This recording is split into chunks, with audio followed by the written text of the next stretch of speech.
দলের জন্য সব দিলেন, শেষে চিকিৎসার টাকাটুকুও জুটল না তার কপালে। স্কুল জীবন থেকে তিনি পড়েছিলেন রাজপথে, জাসাস, ছাত্রদল, যুবদল, কোথায় না উজাড় করে দিয়েছিলেন নিজেকে। বলছিলাম মোহাম্মদ শাহজাহান ওরফে সবুজ মেম্বারের কথা। রাজনৈতিক প্রতিহিংসায় ২৬টি মামলার বোঝা মাথায় নিয়েও আদর্শ ছাড়েননি যিনি।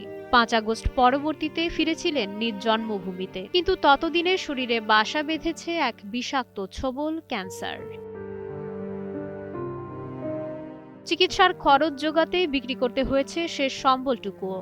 জরাজীর্ণ ঘরে বৃষ্টির পানি আর মরণব্যাধি ক্যান্সারের যন্ত্রণা, এটাই ছিল ফেনীর ফুলগাজীর এই নিবেদিত প্রাণ নেতার শেষ কদিনের বাস্তবতা। মৃত্যুর আগে প্রধানমন্ত্রীর কাছে সুচিকিৎসা ও সন্তানদের চাকরির আকুল আবেদনও জানিয়েছেন সবুজ মেম্বার।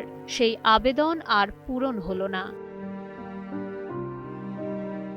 চলতি মাসের ১৭ তারিখ সন্ধ্যায় না ফেরার দেশে চলে গেলেন সাবেক এই ইউপি সদস্য। শনিবার বেলা ১১টায় ফতেপুর গ্রামে জানাজায় নামে মানুষের অশ্রুসিক্ত ঢল। জানাজা শেষে পারিবারিক কবরস্থানে সমাহিত করা হয় এই মাঠের কর্মীকে। এই স্রোতে দলের নেতারাও স্মরণ করেন তার ত্যাগ আর সংগ্রামের কথা।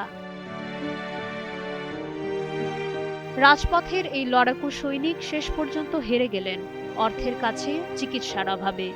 পেছনে রেখে গেলেন অসুস্থ সন্তান আর অভাবের সংসার। তার পরিবারের ভবিষ্যতের দায়িত্ব কে নেবে? উত্তরটা তোলা রইল সময়ের কাছে। ডেস্ক রিপোর্ট, সময়ের আলো।